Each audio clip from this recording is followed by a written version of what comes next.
ذرا تصور کرے کیا ایک عورت قرون وسطیٰ کی مردوں کی دنیا میں سلطنت چلا سکتی ہے؟ ایک ایسا زمانہ جہاں جنگیں عام تھی، سلطنتیں بنتی اور ٹوٹتی تھی اور اقتدار صرف مردوں کا حق سمجھا جاتا تھا۔ لیکن اسی دور میں ایک عورت نے اس روایات کو چیلنج کر دیا۔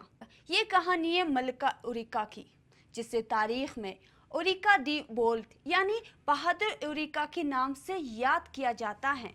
وہ لیون اور گلیشیا کی سلطنت کی شہزادی تھی، جو آج کے اسپین اور پرتگال کے علاقوں پر مشتمل ہیں، اور چونکہ وہ بادشاہ الفانسو ششم کی سب سے بڑی بیٹی تھی، اس لیے تخت کے اصل وارث بھی وہی تھی۔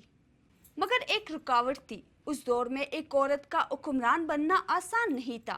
اسی لیے بادشاہ نے اپنی ناجائز بیٹے سانچو کو جانشین بنانے کی کوشش کی، لیکن سن 1108 میں اکلیس میں سانچو کی موت نے سب کچھ بدل دیا، اور اچانک سلطنت کی امید صرف ایک شخص پر آ کر رک گئی۔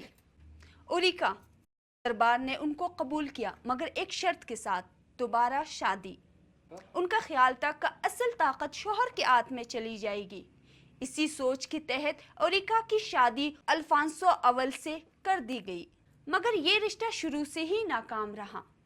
اختلافات بڑھے، سیاسی کشیدگی بڑھی، بغاوتیں اٹھی اور سلطنت خانہ جنگی کے دہانے پر آ گئی، یہاں تک کہ اوریکا نے اپنی شوہر پر بدسلوکی اور الزامات لگائی، اور سن 1110 میں یہ رشتہ ختم ہو گیا۔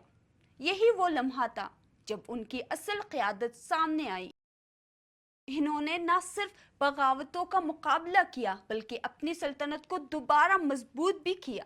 ان کے نام کے سکے بھی ڈالے گئے جن پر صرف RE لکھا ہوا تھا، ایک ایسا لفظ جو بادشاہ اور ملکہ دونوں کے لیے استعمال ہو سکتا تھا۔ گویا لوگ فیصلہ ہی نہیں کر پا رہے تھے کہ انہیں کیا کہا جائے، لیکن ایک بات طے تھی، وہ اقتدار سنبھالنا جانتی تھی۔ مسلسل جنگوں اور مخالفت کے باوجود انہوں نے تقریباً 17 سال تک حکومت کی اور سلطنت کو متحد رکھا۔ 8 مارچ 1126 کو صرف 46 سال کی عمر میں وہ اس دنیا سے رخصت ہو گئی۔